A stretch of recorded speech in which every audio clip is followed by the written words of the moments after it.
Talvez a gestão do seu escritório é a principal responsável por vocês não estarem crescendo como vocês gostariam. A gente fala muito sobre aquisição de clientes na advocacia por aqui, de marketing, mas às vezes é uma questão que não está tão conectada assim ao marketing, mas está, que é a gestão jurídica, que pode estar sendo aí o grande gargalo. E no conteúdo de hoje nós vamos compartilhar com você 4 dicas práticas que você já pode começar a aplicar ainda hoje para que você melhore a gestão jurídica do seu escritório e, consequentemente, melhore também a aquisição de clientes na advocacia. Sejam bem-vindos, sejam bem-vindas a mais um episódio do podcast do Método Free Law. Meu nome é Gabriel Magalhães, eu sou advogado e um dos fundadores da Free Law e é um prazer estar aqui com vocês novamente. Olá, pessoal, eu sou a Júlia Rezende, eu também sou advogada e sou fundadora da Free Law junto com o Gabriel. E como ele disse, hoje a gente vai falar de 4 dicas sobre gestão jurídica que vão te ajudar a conseguir mais clientes na advocacia. E às vezes a gente pensa, nossa, mas o que gestão jurídica tem a ver com a aquisição de clientes, né? O que eu posso estar fazendo de errado que está prejudicando a aquisição de clientes na advocacia? A gente gosta de brincar que existe um ciclo vicioso que é comum assim, em grande parte dos escritórios de advocacia que conversam conosco, de erros comuns na gestão que prejudicam a experiência do cliente, que prejudicam a qualidade das peças, que prejudicam a agilidade na prestação de serviços jurídicos e também prejudicam a aquisição de clientes na advocacia. Então, o primeiro ponto assim, de problema, antes de a gente entrar nas dicas práticas, vamos trazer um pouquinho melhor desse contexto do problema que a gente enxerga no mercado. O primeiro problema é o escritório, o advogado ali, que ele não consegue enxergar o todo da prestação de serviços. Se enxerga exclusivamente como advogado, como um jurista, e não consegue pensar nas outras tarefas. Não dedica tempo para aquisição de clientes, não dedica tempo para cuidar da experiência dos clientes, não dedica tempo também para analisar números do escritório, definir objetivos, definir metas. E sem meta, por exemplo, como é que eu vou saber se o marketing está dando certo ou se está dando errado? Se os sócios do escritório, por exemplo, não dão importância para a aquisição de clientes, eles exigem que todo mundo do escritório dedique a integralidade do tempo só com as petições. Como é que os advogados vão conseguir clientes? Então a gente precisa, o topo do escritório, a gestão do escritório como um todo, precisa estar organizada no sentido de incentivar, premiar as pessoas que pensam em aquisição de clientes e também possibilitar que isso aconteça de uma forma sistematizada por toda a organização, né, Júlia? Exatamente. Eu vejo que muitas vezes o fato de pensar no escritório de advocacia apenas como se a atividade única do escritório fosse a prestação de serviços jurídicos, faz com que o escritório não consiga adquirir clientes, justamente porque não prioriza isso, né? Pensa que a prioridade única e exclusivamente é prestar um serviço jurídico de qualidade. Não que não seja, né, pessoal? É claro que isso é essencial para qualquer escritório, né, essa qualidade jurídica. Mas a gente tem que pensar que a experiência do cliente dentro do escritório vai muito além disso. E além disso, você precisa pensar também que seu escritório ele precisa te dar um retorno financeiro sustentável para que você preste o seu serviço jurídico, continue prestando esse serviço jurídico com qualidade. Se você não encarar o seu escritório como uma gestão profissional, como um negócio de fato, como uma empresa, você vai estar fadado ao insucesso mais cedo ou mais tarde, ou vai ficar limitado, vai ficar com o seu crescimento limitado em razão de não encarar a gestão, a aquisição de clientes, a retenção de clientes como prioridade. Gente, chega de gestão amadora, de verdade. Se você está consumindo esse conteúdo aqui, eu imagino que o seu objetivo não é ter uma gestão amadora, é ter uma gestão profissional. Quando a gente fala de gestão profissional, eu sei que possivelmente você não tem formação gerencial, a maior parte dos advogados não tem, infelizmente as faculdades de direito não nos ensinam isso, mas é a gente começar a ter um olhar um pouco mais crítico para números, a gente começar a tentar entender as métricas do nosso escritório, métricas básicas de receita, de despesas, entender margem de lucro, tudo isso é muito importante. Começar a entender bem também, né, os procedimentos internos que acontecem aqui no escritório, para a gente organizar melhor a casa, para possibilitar que todo mundo do escritório ou todas as pessoas estratégicas consigam ter tempo para cuidar de estratégia de aquisição de clientes, consigam ter tempo para estudar sobre isso, que você não faça isso apenas fora do horário, que você não consuma apenas conteúdo de aquisição de clientes enquanto está correndo, enquanto está na academia. E que bom que está fazendo isso agora, por exemplo, mas que isso faça parte da sua rotina, que você pegue uma quinta-feira na parte da tarde, que é um dia típico, às vezes que você está ali em petição, audiência, correria, mas que você possa parar para pensar em como conquistar mais clientes no seu escritório. Porque se você quer conseguir mais clientes na advocacia, você tem que encarar isso como uma prioridade, como parte do seu trabalho. Então chega de encarar a gestão como uma coisa extra-turno, como uma coisa que você faz no seu horário livre. Não, gente, gestão é essencial. Pensar em aquisição de clientes é essencial, considerando que o seu escritório é uma empresa, como qualquer outra empresa, apesar de todas as peculiaridades que a gente tem na atividade jurídica. Então, pensem sobre isso. Eu acho que isso entra muito no ponto, justamente no ponto 2 que a gente trouxe aqui desse ciclo, que é justamente os advogados se dedicarem muito tempo às atividades jurídicas e alegarem que não tem tempo para ter as atividades, para fazer outras atividades que não sejam operacionais, que sejam estratégicas, né? Eu acho que assim, o ciclo ele começa primeiro pela mentalidade que a gente tem. Então, mentalidade de advogado mesmo, por causa da formação, e tem vários pontos positivos, mas vários negativos também. E também o segundo ponto é a gente dedicar quase com exclusividade do nosso tempo para atividades operacionais. E aí acaba que fica difícil a gente ser estratégico no nosso negócio, né? Se a gente está o dia inteiro ali apagando incêndio, sendo um clínico geral, uma clínica geral no nosso negócio, fazendo de tudo. Para quem gosta de futebol, né? Eu estou batendo o escanteio e cabeceando ao mesmo tempo. Então é muito difícil. E aí, o terceiro ponto desse problema que a gente vê, né, é o escritório, ele falou assim, não, agora eu quero uma solução. O que eu vou fazer? Vou contratar uma consultoria em gestão, vou contratar um gestor aqui para ele cuidar do meu negócio todo. Vou contratar alguém para fazer tudo que eu não estou fazendo, que eu não tenho tempo para fazer, e aí eu continuo aqui no operacional e eu contrato alguém para ser estratégico. Vou pagar 15 mil reais, 20 mil reais, 30 mil reais numa grande consultoria aqui de uma empresa que vai cuidar disso aqui, e aí eu consigo aqui continuar minhas atividades. Poxa, assim, por mais competente que seja o consultor, sabe? Será que tá certo isso? Será que a gente não tá invertendo as coisas? Na verdade, talvez o que o seu escritório devia fazer é, poxa, eu vou buscar mais agora, ser mais estratégico e vou buscar alguém para fazer o operacional e não o contrário. E aí eu contrato um consultor super competente que vai me passar um plano de ação e aí ele vai até ajudar a executar, mas depois quando eu for executar sozinho, quando acabar a consultoria, a gente não vai conseguir implementar. Porque ninguém tem tempo. Exatamente, porque você vai continuar imerso nas atividades operacionais, sobrecarregado de trabalho, e aquela consultoria, né, que no momento em que aconteceu foi maravilhosa, não vai ser eficiente, porque você não vai priorizar a implementação dela. Porque se você está se dedicando a mais tempo às atividades operacionais e está alegando falta de tempo para as atividades estratégicas, como que você vai colocar o plano de ação que a consultoria, por mais competente que seja, te passou? Você vai priorizar isso?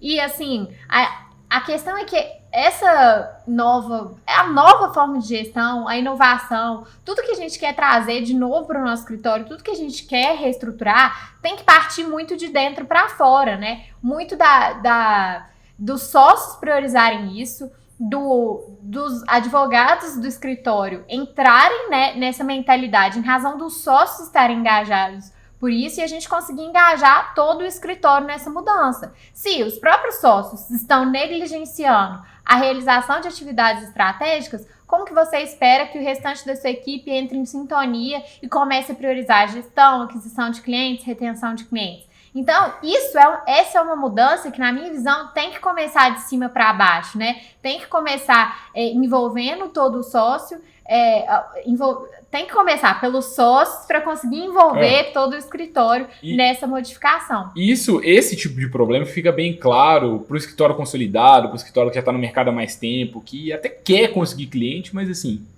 será que quer mesmo? Quer, mas quer mais ou menos, porque não dedica tempo, fica ali, continua com as tarefas de rotina, porque o status quo para esse escritório tá legal. Mas é interessante que até para quem é equipe, um advogado autônomo, uma advogada autônoma, se for o seu caso, isso também é algo relevante da gente começar a pensar, sabe? Porque às vezes eu vejo muito advogado que quer conseguir cliente na advocacia e a maior parte que dedica tempo é estudando direito. Estudando direito, pós-graduação, mestrado, doutorado e, poxa, pouco tempo estudando marketing, pouco tempo produzindo conteúdo. Tem que ser o contrário. Muito tempo no marketing também, óbvio, tem que continuar lá no direito, tem que continuar se especializando, isso é importante. Isso vai fazer com que você tenha uma carreira sólida, você não seja ali um caco de vidro, né? E a gente tem que fazer isso, porque senão a gente vai ser irresponsável e também vai acabar prestando um serviço ruim para os nossos clientes. Só que a gente precisa, desde o início do nosso escritório, dedicar tempo para todas essas áreas, né? E mesmo quem está começando, muitas pessoas falam com a gente, não queremos crescer, mas na prática, na hora da gestão do tempo, tem pouco tempo para fazer crescer. E aí alega que está sem tempo para se dedicar à aquisição de cliente. Então, pense, a gestão do seu escritório, a aquisição de clientes realmente é prioridade para você? Porque se for, você vai precisar profissionalizar a sua gestão jurídica, vai precisar mudar a sua mentalidade de achar que a atividade jurídica é a coisa mais importante do escritório, que é a única coisa que deve ser feita, porque a gente já falou várias vezes aqui que é apenas uma das áreas do seu escritório, se você encara, se você tem a mentalidade de que ele é uma empresa. Então, assim, se isso é prioridade para você, você vai precisar organizar isso internamente. E isso independentemente se você pede a ajuda de uma consultoria. Porque não adianta você ter uma consultoria excelente que vai te ajudar, que vai fazer um workshop de post-it,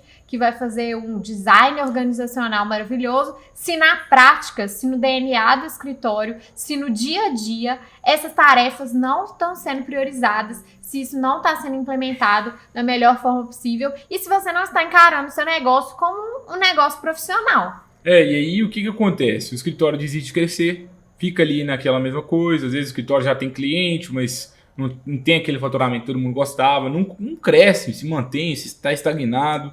E por causa que ninguém prioriza a aquisição, o escritório não cresce. E às vezes o que pior pode acontecer para alguém que está consolidado, muitas vezes é só se manter na estaca zero, fica mais ou menos empatado no que já era, mas muitas vezes para quem está começando, isso implica a falência de um negócio. Tem que fechar as portas, eu tenho que abrir mão do meu sonho da advocacia, porque eu não dediquei tempo para conseguir clientes. E às vezes tem outros escritórios aí que estão perdendo mercado para advogados muito menos competentes. Eu vejo muito advogado que é excelente, brilhante do ponto de vista jurídico, mas não consegue transformar todo esse conhecimento que esses advogados têm em cliente. Não sei se é o caso de algum de vocês aí que está consumindo esse conteúdo, mas se for, comece a refletir que você continue sendo brilhante do ponto de vista jurídico, mas que você priorize mais a aquisição de clientes.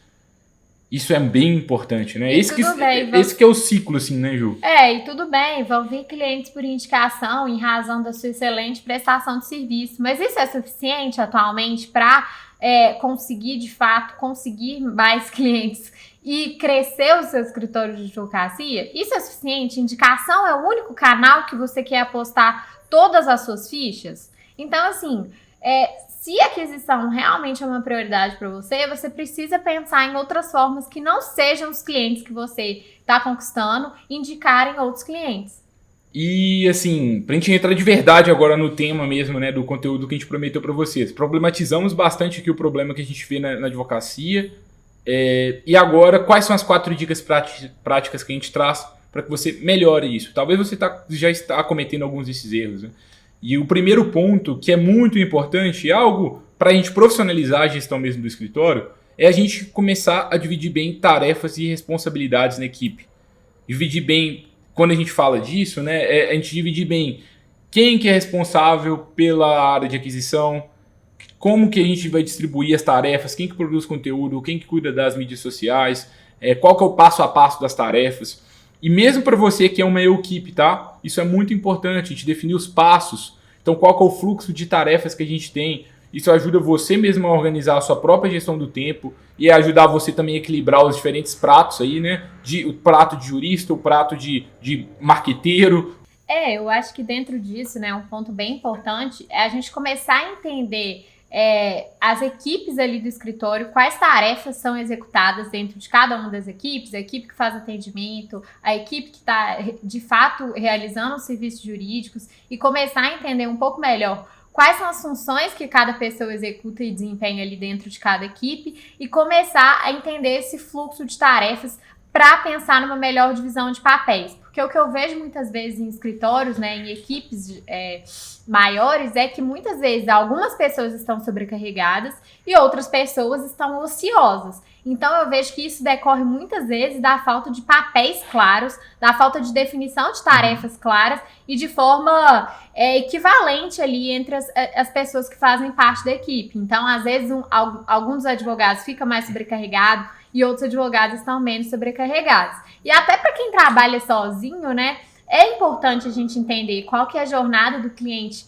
desde o momento que ele chega do escritório até o momento que ele se torna um ex-cliente, para a gente conseguir entender quais tarefas você está desempenhando ali, quais são todas as funções que você desempenha nessa jornada e o que está te gastando mais tempo, o que está exigindo mais de você, ou o que você está se dedicando mais tempo para fazer, né? E que você poderia começar a olhar esses outros pontos que você acredita que deveria fazer, ou que, né, ou que já faz, mas não faz com tanta atenção. Então, assim, mapear as funções que você faz e as que você acredita que deveriam estar sendo feitas, mas não estão sendo, é muito importante para a gente começar a ter essa organização, essa clareza e esse alinhamento de expectativas em relação à equipe e até se você trabalha sozinho. Porque eu vejo também que às vezes a gente tem as funções em mente, né? Os sócios têm as funções em mente, ou os advogados, né, que trabalham sozinhos têm as funções em mente, mas não colocam essas funções no papel, não deixam essa definição clara para o restante da equipe, para as pessoas que estão participando. Então, muitas vezes, é esperado alguma coisa de alguém da equipe, mas isso não é comunicado a essa pessoa.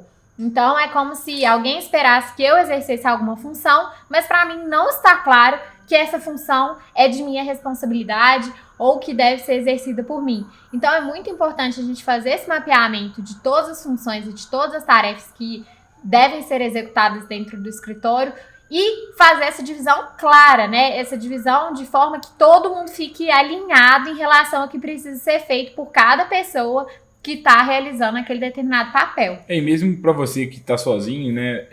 A gente tem o simples exercício de colocar tudo que precisa ser feito no papel, fica mais fácil para a gente se organizar. Porque, por exemplo, eu tenho as atividades jurídicas que eu sei que eu preciso fazer, e aí eu não posso perder nenhum prazo, eu não posso deixar de ir na audiência, eu preciso de atender bem o meu cliente, todas essas tarefas de rotina. Mas além disso, essas tarefas são as tarefas que são urgentes e são importantes. Mas além das tarefas que são urgentes e importantes, a gente tem as tarefas que são importantes, mas não são urgentes, não precisa ser feito naquele dia. E se elas são importantes e não são urgentes, muitas vezes elas ficam em segundo plano. E a gente precisa de começar a deixar claro para todo mundo, ainda que seja só para mim mesmo, se eu estiver advogando sozinho, que assim, além de tudo isso jurídico aqui que eu fiz essa semana, eu ainda tenho as coisas estratégicas. Eu ainda tenho as questões aqui do site do escritório, do marketing do escritório. Eu tenho algumas coisas financeiras, administrativas, eu tenho que estudar um pouco mais sobre precificação. Eu tenho que criar um plano de carreira aqui para os advogados, para motivar mais as pessoas, ou eu quero criar alguma coisa para melhorar a experiência do cliente. Isso tudo a gente tem que começar a incluir na pauta do dia a dia do nosso negócio. E também começar a procedimentar as coisas. Então, por exemplo, o que acontece qual que é o dia a dia do marketing, por exemplo, né? Uma vez por mês a gente vai ter uma reunião para a gente definir a pauta de conteúdos, e aí a gente vai definir quais conteúdos que a gente vai fazer ali nesse mês. Vamos postar ali no nosso blog uma vez por semana, e aí depois que a gente postar no blog, a gente vai mandar para um designer que vai fazer as artes para postar nas redes sociais. O designer vai mandar para a gente até o dia X, e nesse dia a gente vai receber as artes, revisar, enviar para o designer corrigir. Depois que ele corrigir, a gente vai agendar as postagens. Ou se o seu fluxo, se você fizer tudo, eu vou fazer o post, depois eu vou no Canva, eu vou fazer as imagens, e depois eu vou fazer as postagens nas redes sociais. Mas é legal a gente começar a criar os fluxos para que a gente comece a dividir bem as tarefas e também comece a mensurar. Nossa, eu estou gastando muito tempo com essa parte aqui de criação de imagens, de artes. Será que não vale a pena eu contratar um freelancer, um designer aqui, por exemplo, para que o designer faça as artes e eu abra mão disso? Eu sou pequeno, mas eu acho que eu teria condição de arcar com freelancer para me ajudar nisso. E eu acho que você está dando esse exemplo, né, em relação ao marketing, mas a gente tem que pensar isso em relação a, às vezes você ainda não faz marketing, mas em relação às tarefas rotineiras do escritório. Qual que é a rotina de realização de serviços jurídicos dentro do seu escritório? Quais tipos de serviço você delega para um estagiário ou para outro advogado? Ou se você faz sozinho, qual que é o procedimento, né, que você tem para realizar esse serviço? Então, tem a fase de pesquisa, tem a fase de redação, tem a fase de revisão, tem a fase de revisão por algum sócio, alguém que está na hierarquia superior àquela pessoa que está fazendo a realização da peça.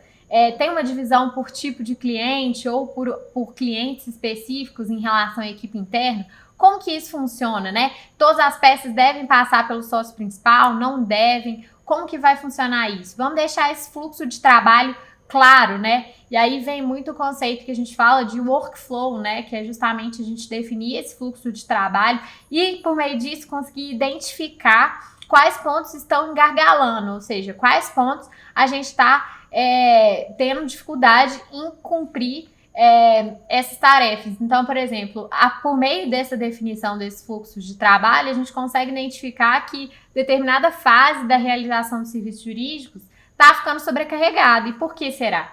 Quem está sobrecarregado dentro desse processo, né? Quem e qual fase? Como que a gente pode otimizar isso para que a gente consiga ganhar tempo nesse workflow, nesse fluxo de trabalho e consiga dedicar mais tempo a outros pontos dentro do escritório, né? Porque às vezes a gente vê que a falta de tempo para dedicar a essas outras questões surge justamente desses dois pontos, né? Tanto em relação à divisão de tarefas não está tão bem definida, né?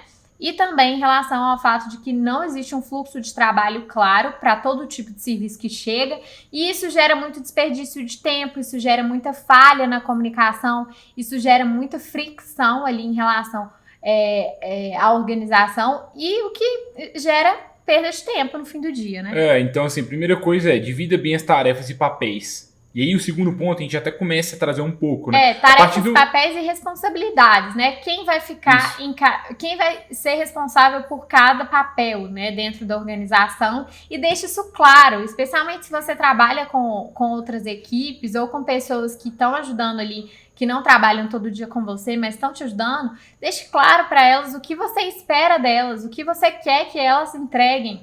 Então, assim, às vezes eu vejo que algumas tarefas ficam subentendidas, são mal comunicadas, e essa falha de comunicação atrapalha muito o desempenho do serviço dentro do escritório. E aí, na hora que você faz essa definição, e de novo, ainda que você trabalhe sozinho, vai ficar escancarado que, assim, qual que é mais ou menos o dia a dia de cada área do seu escritório. E aí, não necessariamente cada área do direito, mas área jurídica, área administrativa, área financeira, área de gestão, área de marketing, por exemplo. Você vai começar a saber que existem tarefas lá que precisam ser feitas todos os dias ou todas as semanas. E a partir do momento que a gente tem esse tipo de análise, a gente precisa de procedimentar as tarefas do dia a dia. Eu gosto muito de um livro do professor Falcone, né, que chama O Gerenciamento da Rotina do Trabalho do Dia a Dia. Ele traz lá que tudo o que a gente faz de forma repetida no trabalho e não é procedimentado, a gente está gerando desperdício. Então, se existe alguma tarefa que o seu escritório de advocacia faz de forma repetida, que é mais ou menos a mesma coisa, a gente precisa de criar um procedimento para aquilo, que com base nesse procedimento a gente vai garantir um padrão de qualidade legal, uma boa experiência para o cliente e o máximo de eficiência. Então isso é muito importante. E grande parte das tarefas de advocacia são procedimentáveis. Por exemplo, o processo de atendimento com o cliente ele não muda, ele é mais ou menos sempre o mesmo. O cliente ele chega no escritório, ele é atendido pela secretária, depois ele vai receber uma proposta de honorário, ele vai assinar a procuração, depois ele vai ter ali uma primeira reunião com o advogado dele, o advogado vai fazer um alinhamento de expectativas, aí vai ter a data da primeira audiência, e aí o escritório vai começar a enviar relatórios de andamento do caso dele, e aí no final ele vai ter o êxito no caso, ou vai perder a ação, e se ele tiver o êxito ele vai receber os honorários dele, por exemplo. Então, a gente consegue procedimentar tanto a atividade jurídica, quanto a atividade de relacionamento com o cliente, quanto até a atividade de produção de conteúdo. Porque toda semana a gente tem que produzir conteúdo novo. Se tem que produzir toda semana um conteúdo novo, a gente tem que criar esse procedimento. Que dia que o conteúdo vai ser feito? Quem que vai fazer esse conteúdo? E depois que fizer, vai enviar para quem? Alguém revisa? Quem que cria a arte? Se você que for fazer tudo, não tem problema, mas deixe claro todos os passos. Até para que, de tempos em tempos, de forma periódica, você consiga voltar e analisar. Porque às vezes você está com problema de execução, você não está conseguindo fazer tudo o que você precisa de fazer, e aí quando você analisa, né, o fluxo de trabalho que você deveria ter feito, você vai começar a perceber aonde está o gargalo, e aí fica mais fácil de você buscar soluções para aquele problema seu, né, Júlia? E assim, se você não tiver com essa parte da gestão organizada, dessa divisão de tarefas, você vai estar perdendo tempo, vai estar desperdiçando tempo e dinheiro e, consequentemente, não vai sobrar tempo para você se dedicar à aquisição de clientes. Então, por isso que essa organização ela é muito importante para esse ponto, né? E além da organização de tarefas, pensando nessa ideia de workflow, né, de fluxo de trabalho, é muito legal que você também procedimente reuniões do seu escritório, ainda que seja uma reunião de você com você mesmo.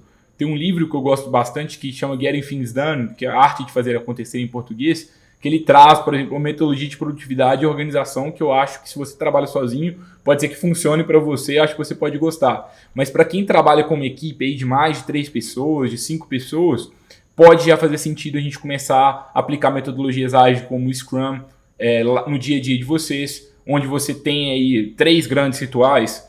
Você define aí um ciclo de trabalho quinzenal, por exemplo, e uma vez a cada 15 dias vocês têm uma reunião de planejamento para planejar todas as tarefas que vão ser feitas naquele ciclo de trabalho.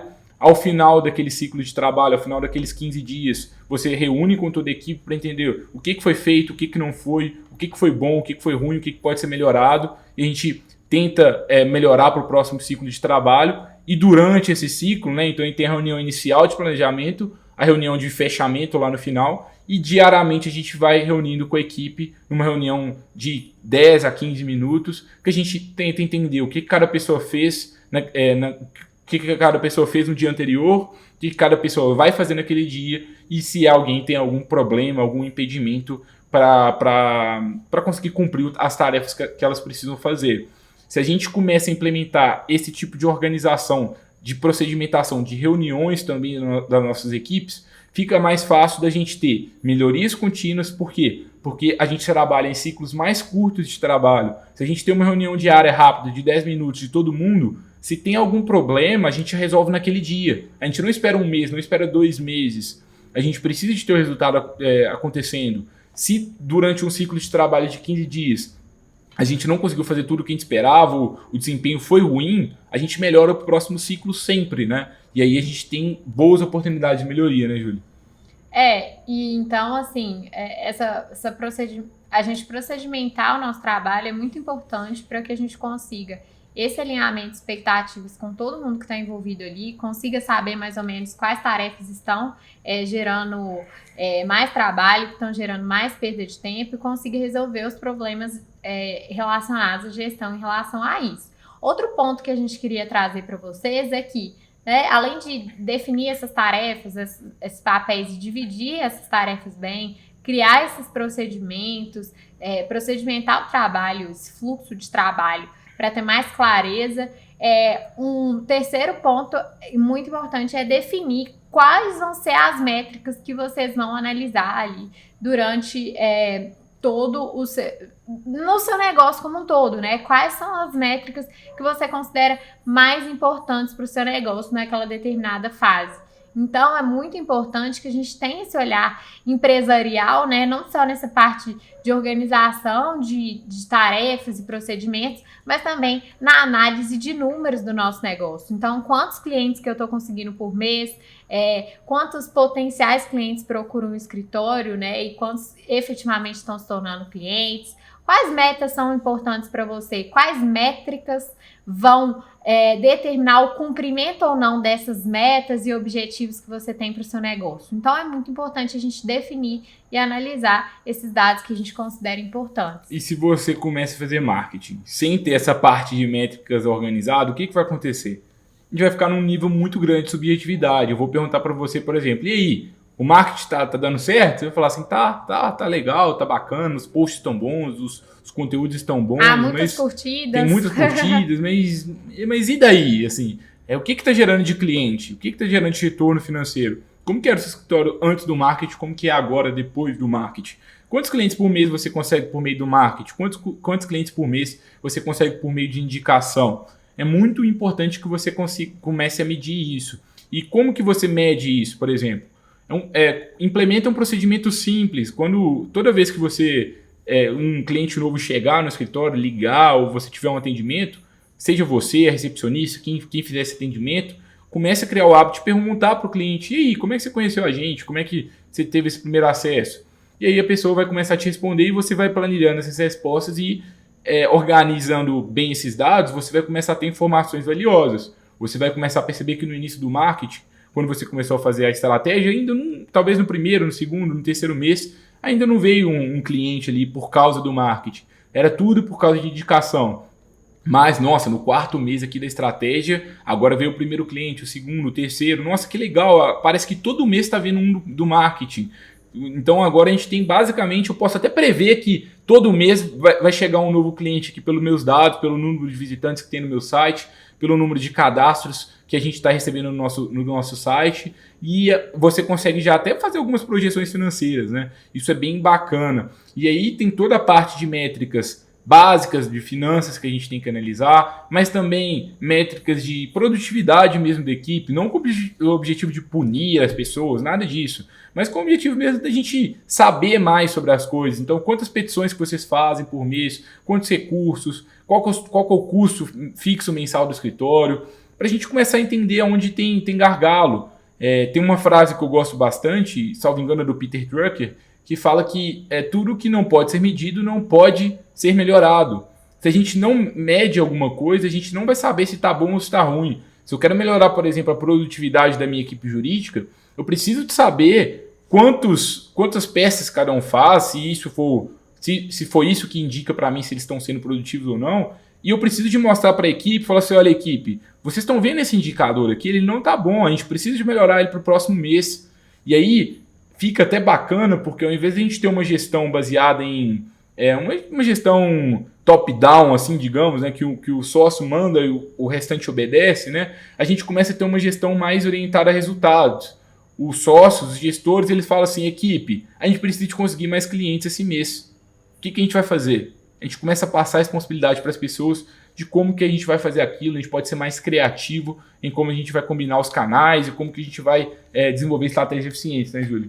E uma dica que eu dou é definir e analisar essas métricas juntamente com a equipe. Então, assim, não faça uma definição de métricas sozinho ou sozinha se você tem uma equipe jurídica com você, porque se a equipe faz parte do seu dia a dia e é ela que vai te ajudar a executar essas métricas, elas precisam fazer parte dessa decisão, né? De quais métricas elas também consideram importantes. Então, se você tem uma equipe já, faça essa definição de métricas e essa análise também dos resultados junto com todo mundo, que isso vai deixar todo mundo mais engajado no cumprimento, no atingimento das métricas que você estipular como métricas que serão analisadas e observadas por vocês em um determinado período. Isso gera muito mais engajamento do time, né? Porque eles vão se sentir responsáveis, eles concordaram que aquela métrica era importante para o escritório e a partir disso eles vão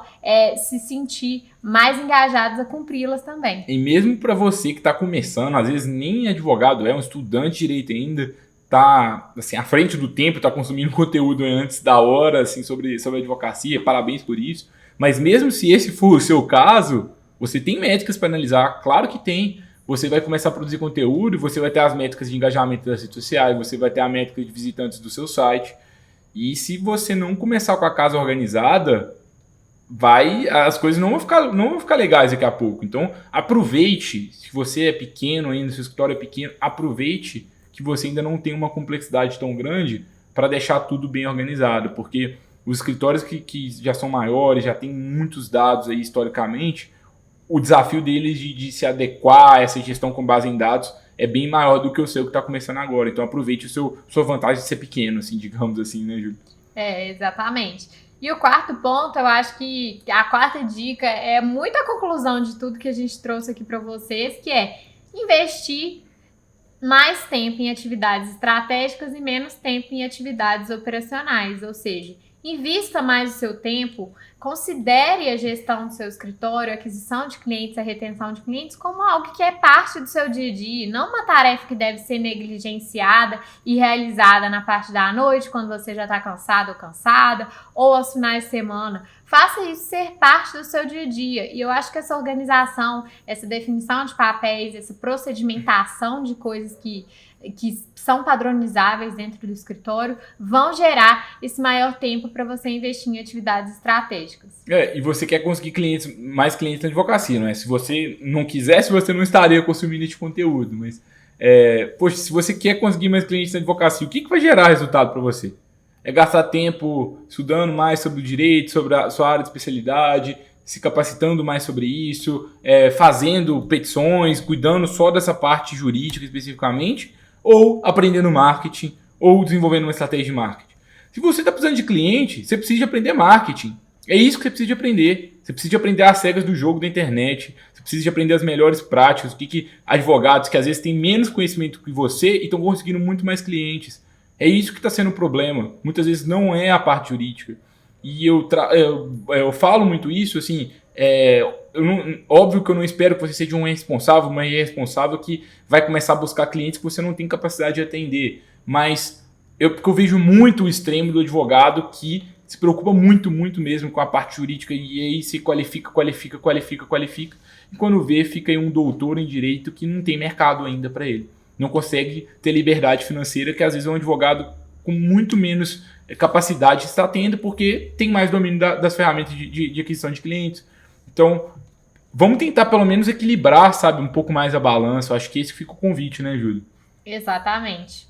Então, assim, só para a gente recapitular o nosso conteúdo de hoje, né? A gente falou sobre o ciclo, né? Os pontos negativos que a gente vê dentro da gestão do escritório, que é um ciclo vicioso, entre aspas, que é muito da gente não enxergar o nosso escritório como empresa, não ter essa mentalidade e a partir disso se dedicar a atividades exclusivamente jurídicas, não priorizando atividades relacionadas à gestão e achar que a solução para tudo é contratar terceiros que vão dar opiniões sobre o nosso negócio. Mas isso é muito ineficiente se você não está engajado, se você não está disposto a profissionalizar o seu negócio.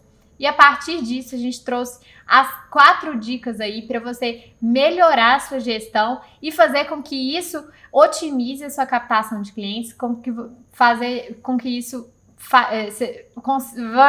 ajude você a conseguir mais clientes por meio da internet na advocacia, que é a divisão de papéis e de funções dentro do seu escritório, a criação de procedimentos, né, tarefas que você vai criar um fluxo para determinadas atividades dentro do escritório que vai ser respeitado, vai ser dividido e todo mundo vai ter clareza, né? Se você trabalha com equipe ou se você trabalha sozinho, você vai ter clareza do que precisa ser feito e vai saber qual local está gerando desperdício, qual ponto, né, da tarefa, qual ponto do procedimento está sendo mais desafiador e a partir disso conseguir delegar, buscar alternativas para resolver esse problema. Você precisa definir e analisar métricas que são importantes para o seu negócio e a partir disso, né, saber o que deve ser melhorado. E por fim, a 4ª dica é a conclusão de tudo, que é: invista seu tempo em coisas que são prioridade para você, na gestão do seu escritório, na aquisição de clientes, porque somente especializações jurídicas não vão te levar para o próximo nível na aquisição de clientes. É claro que isso é excelente, é muito importante para você garantir a qualidade do serviço que você presta no seu escritório, mas não é só isso que vai te fazer adquirir clientes. Então, você precisa diversificar os seus canais de aquisição de clientes se você está comprometido em fazer o seu escritório crescer, né, Gabriel? Falou tudo, viu, Júlia? Acho que eu não tenho mais nada a acrescentar, mas o que eu fiquei pensando aqui, eu falei assim, nossa, esse conteúdo foi bom hoje, viu? Gostei bastante. Acho que esse conteúdo foi melhor do que muito conteúdo pago aí, disponível na internet. Às vezes cursos aí de R$1.000, R$2.000. Ou até mais do que isso, e não tem essa profundidade. A gente tentou realmente passar o máximo da nossa experiência sobre isso. a gestão jurídica é um grande dificultador do crescimento dos escritórios de advocacia. A gente espera que você avance nessas questões. Converse conosco lá nas redes sociais, vá lá no Instagram, @metodofreelaw, converse com a gente por lá, engaja com a gente por lá, mostre suas dúvidas, o que você aprendeu aqui, marca a gente quando você estiver consumindo este conteúdo por lá, vai ser um prazer, a gente vai ficar super feliz. Se você estiver gostando do conteúdo, não se esqueça de se inscrever na newsletter nossa, o link fica na descrição desse conteúdo. E por que a gente sempre reforça isso? Porque lá na newsletter, por exemplo, a gente vai enviar para vocês um conteúdo específico sobre métricas, um artigo que está lá no nosso blog complementar a esse conteúdo, para que você se especialize ainda mais naquilo. A gente, de acordo com o que a gente traz para vocês, de acordo com as dúvidas que vocês mandam para a gente lá nas redes sociais, a gente faz uma curadoria de conteúdo específica para a necessidade de vocês. Nosso objetivo é ajudar vocês a conseguirem mais clientes por meio da internet. Então, contem conosco nessa missão, né, Júlio? É isso aí. E se você gostou desse conteúdo, além de se inscrever aí nos nossos canais, na nossa news, não se esqueça de compartilhar com um outro advogado que está passando por um desafio de gestão, que precisa saber dessas 4 dicas para mudar aí a realidade do escritório dele. Obrigado, pessoal. A gente se vê no próximo conteúdo. Tchau, tchau. Até o próximo episódio.